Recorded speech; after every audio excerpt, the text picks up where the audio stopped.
Welcome back to Sound Lab Studios. We are continuing our way through the Who discography. We're skipping over the Who sellout for now because we're waiting for Jason and Briar, but we got Nick here today, and we're going to be reviewing the Who's album Magic Bus, The Who on Tour, which was a US exclusive album released in between Sellout and Tommy, which we're going to be reviewing today. I thought it would be fun to get that one in there too. So you excited about this one? Yes, I am. You already know. Well, I'm pretty sure your viewers also know that Who's my favorite band, and Mm. this is my second favorite album. Still is. Like I said, my fourth, my third, and my second spot always change, but as of right now, this is still my second favorite album of theirs. And yeah, let's get this started. All right. I'm excited. This is one of the only ones I don't have. I don't have this one. I don't have Live at Leeds. I don't have By Numbers or Quadrophenia, but I do want to get like pretty much all of those ones. Or Meaty Beaty Big and Bounce. I don't have that one either. That's a good compilation. Yeah. Okay, sorry about that. So let's go ahead and get going with the album. We're going to start with our first track, side one, track one, which is Disguises. I love this, guys. Is a really strong opener, very trippy. Unlike the trippy hippie, he might think it's a little too loud for his liking, but yeah, I think this is a really good opener, and yeah, it's really it definitely this would have fit perfectly on either the Sellout album or a Quick One. Mm, Both albums it would have fit on perfectly. for me, like I like this song. I think it's funny. I think the lyrics are funny, but I don't know. The steam shovel noises are a little too much for me. Like the song's still good, but they could have toned down those steam shovel noises just a little bit.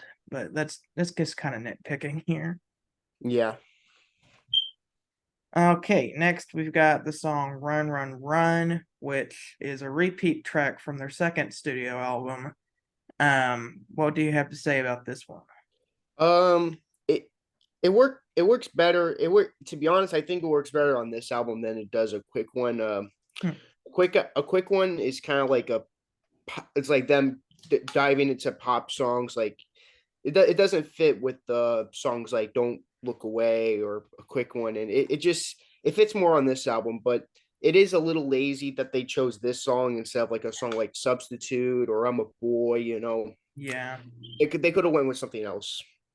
I don't like whenever people use repeat tracks whenever it's not a greatest hits album because this was kind of billed as an actual album when it first came out. And if you would have gotten the album before, you would have noticed that this was a repeat track, and when it's not the only one on here. So that's Yeah, gonna dock this album a few points for me, but still, and it's not even one of my favorite songs on that album anyway. It's still good, but like that album's got So Sad About Us, Boris the Spider, Whiskey Man, so many other better songs. And if you're gonna choose a repeat track, like it's kind of odd that they picked this one. And that's just what yeah, I have to say about that. yeah. Honestly though, I it's weird. It reminds me of the Beach Boys. When they did it. Yeah, it's like three of the 11 tracks are repeat tracks, and Mhm. they could have did Dogs. They could have did Under My Thumb. They could have chose, like I said, I'm a Boy, Substitute. They had like a big variety of songs they could have picked from. It's not like they recorded a certain amount of tracks and they had to pick that Yeah, track. this is So one that we definitely need to do on that improving albums series. yeah, Magic Bus, yeah, there's a lot to improve on. Okay, now we get to Dr. Jekyll and Mr. Hyde. This is probably my favorite song on the album. Um, the John Entwistle track, and he's doing his Boris the Spider growl, going like, "Oh," the beginning, and it's a really cool kind of eerie sounding song. Yeah, I love this song. John, I'm gonna make no secrets. He's my favorite band member of the Who, Hmm. and yeah. But besides one track he wrote, basically every track he's written is a masterpiece. Besides, like I said, besides one track, which yeah, Garrett Oh, knows what I'm talking I about. think I can figure it out. He was Yep. commissioned to write that song just because Townsend didn't want to dig into his dark side enough for that one. Yeah, that sucks because if it weren't for that track, I'd say that he had like a full like 100% perfect writing career. But I yeah, guess the whatever. point of that track anyway is that you're not supposed to like him because he's the bad guy. But Yeah, still, they didn't need to include that track on the Tommy album. yeah. It was better off being like a B side or an unreleased track. Yeah. But other than that, yeah, I love Dr. Jekyll and Mr. Hyde. It's I in the reaction to the classic series, I that was like my pick for the Halloween song. I actually It picked Boris the Spider. yeah, both great Halloween songs. Yeah, this is great. Goes into Moon's drinking and how like the lovable fellow who buy you a drink, but when he's drunk, he'll surmise in a wink or whatever. I don't Mm. know if I got that lyric right, but that just basically perfectly describes Keith Moon. And yeah, And I also like it. the vocals on this one, like the Mr. Hyde. I like that part. And of course it's a John Entwistle song, so it's gonna have good bass. Yeah, of course. All right, our next track is I Can't Reach You. It's another repeat track. However, pretty much everything off the Sellout album is amazing, so I can't complain too much because this is one of my favorite songs on the Sellout album. Yeah, I love. Well, I already say it's my favorite album of all time. So even though it's lazy that they picked I Can't Reach You in the next track from the Sellout album, I still really love I Can't Reach You. And plus I like how they got rid of the opening part with the Charles Atlas thing and just started Oh, with the track. 'cause it would be really weird to put a commercial on this album. Yeah, that would be weird. I'm just saying like if you want to like listen to it without that Charles Atlas thing, you could. This is a good album to get. Mm. Yeah, it's just a really good song. I like the piano. I like the guitar in it. Like or is this? Or I might be thinking of the next one. I don't think I am thinking of the next Yeah, you're one. thinking of the next one with the Hendrix style guitar Yeah, solo. but this is still a really great catchy song and a great slice of '60s pop. All right, next we got Our Love Was, another repeat track, and our final repeat track from Sellout. Yeah, I like this song a lot. Townsend really nails the vocals on this one, and on my copy of Magic Bus, it's Our Love Was, comma is in. It's like that on my Sellout album too. I gotta check my US copy because I'm not sure if it's like that for my copy.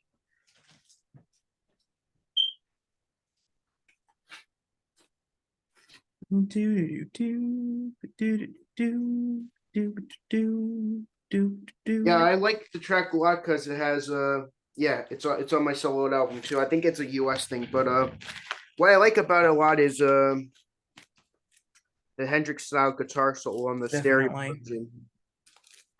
The mono version it has a nice guitar solo. It's like down down down down down down. It's good, but it's yeah, it's one of those things where you have to listen to both the stereo and mono version. Like it's kind of like judging for yourself. I prefer the stereo version of Me our. too. It's like yeah, it shows the influence But that if you're Townsend. listening to Magic Bus, you're only going to get the stereo version. So, Yeah, yeah. Well, we'll go more into it when we talk about the Sellout album. Then I don't know if it was like that for the Magic West album. quick little note, but that Decca label that you had on your Sellout album, that for me, like, just says The Who. Like, every time I think of, like, what The Who's records would look like, I think of that, like, rainbow colored Decca label. Yeah, That's the one that most of my records are on. yeah. Whenever I think of the Beatles, I think of the Parlophone label. Or the Apple.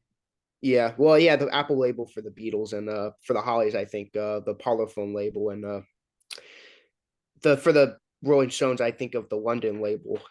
Yeah. Either the red one or the blue one. Yeah, it depends on if it's the stereo or mono version. But yeah, I We love need to West. review some more Rolling Stones on this channel. Yeah, We need to do Aftermath so Jason can finally listen to Aftermath.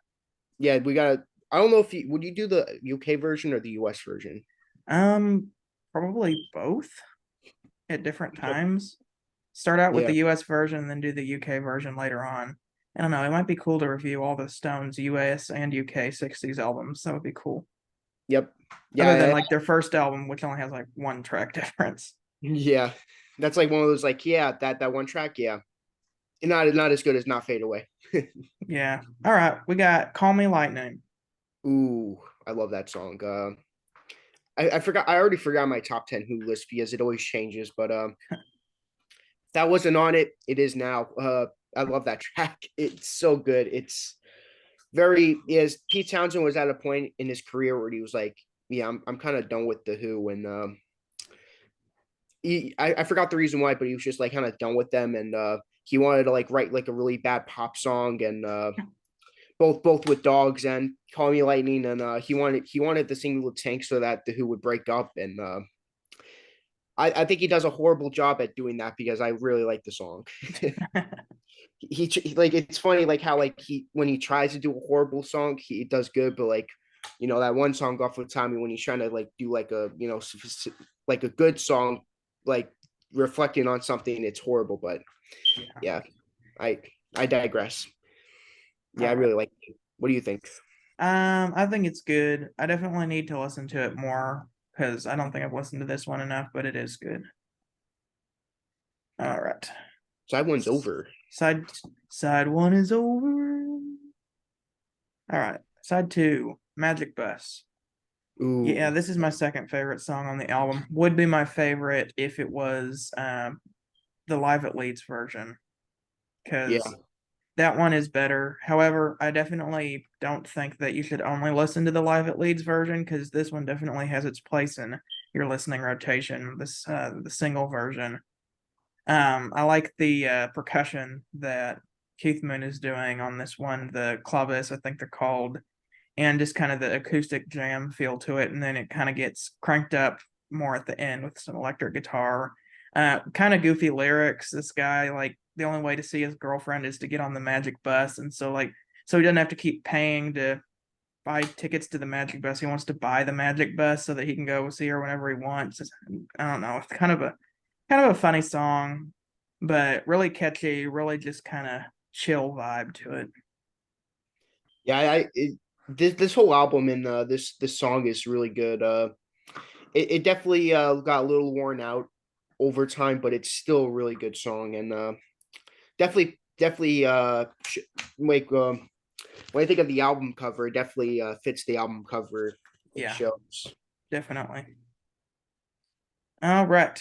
The next track is Someone's Coming. Someone's coming. Someone's coming. I forgot what band you guys said it reminded you of. I thought it was pretty funny. It's a really good song, but I remember you and Jason, not Jason, you and Briar saying it reminded you of a different band. Forgot Um, what. I actually like this song. It is kind of like la di da melody, but I don't know. I think that adds to the song that it kind of sounds it captures youth very well is what I'll say. Both the sound and it's like your dad doesn't want me to be here, so we got to meet in private. Like just say you're gonna go take the dog out, but then I'll be outside waiting for you. And then if you see him coming, then just run. Gotta get hiding. Gotta get a hiding. I it's really catchy. I wouldn't consider it to be like a top tier song. I really like it though, but I wouldn't consider like to be like them venturing into new territory. It's just them making like a really good pop song. That's a good Yeah, way of putting it. it is a good way of putting it. All right, next we've got Doctor Doctor. Ooh, and Twistle. Ooh my god. When I first heard the song, I'm like, what is this? I was like, talk about like you go from like a really good pop song to like a psychedelic madness train with this Pretty song. It's much. it's crazy. It it's You haven't listened to it yet. From Waiting from the Sun by the Doors. It's a great, my second favorite Doors album, ironically. There's a song called Love Street, and it's a really good pop song, nothing really going for it, kind of like someone's coming. But then there's a song called Not to Touch the Earth, and you're just like, wow, like how do we go from this to this? That's how I feel with both albums, and I'm like, this is it. I didn't like it the first time I heard it. I thought he was singing too high, but I like how Entwistle sings in his higher register here with the "Doctor, Doctor, can you help me? I am ill." It's definitely a unique vocal style. So Entwistly, It like is. so you know right away it's an Entwistle written track. All right. Next we've got Bucket Tea. It's a funny one. Definitely the weakest song on the album, though, even Yeah. though. But I like the way Keith Moon sings, though. Brought her in the barroom, Tennessee. It's unique, but definitely I like his singing on Bellboy a lot more. that. Whenever I think of Bellboy now, I think about that song from the Police with the mother with Oh the. no.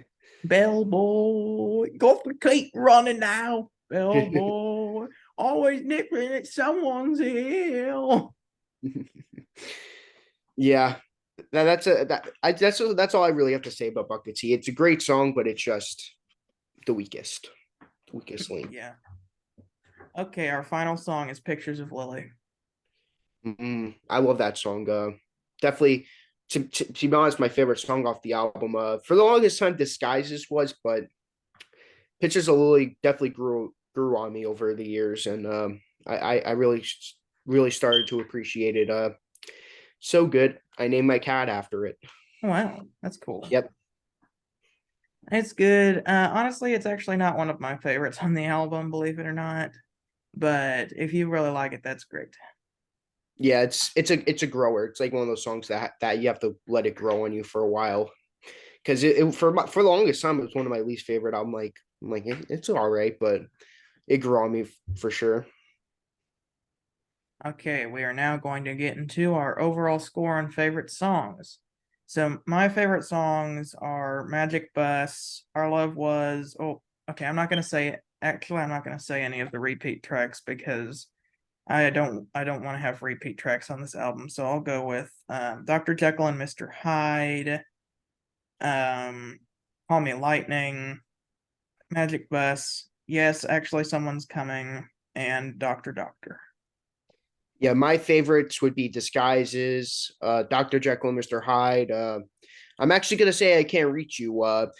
It's weird. This is like one of my favorite songs on this album, but on the Salad album, it's not one of my favorites. So that's why I'm including it here because yeah, I'm not gonna be re-including it on that album because there's a lot of songs on that album that I think is better. Call Me Lightning, of course, Magic Bus, and Pictures of Lily. All right.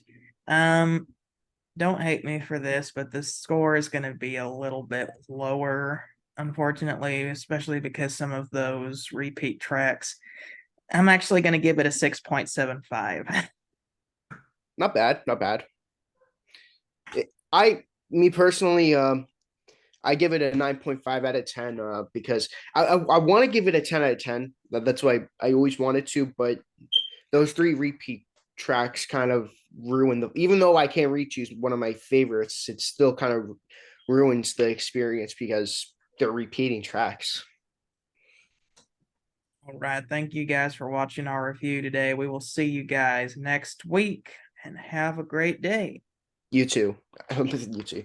You too, audience.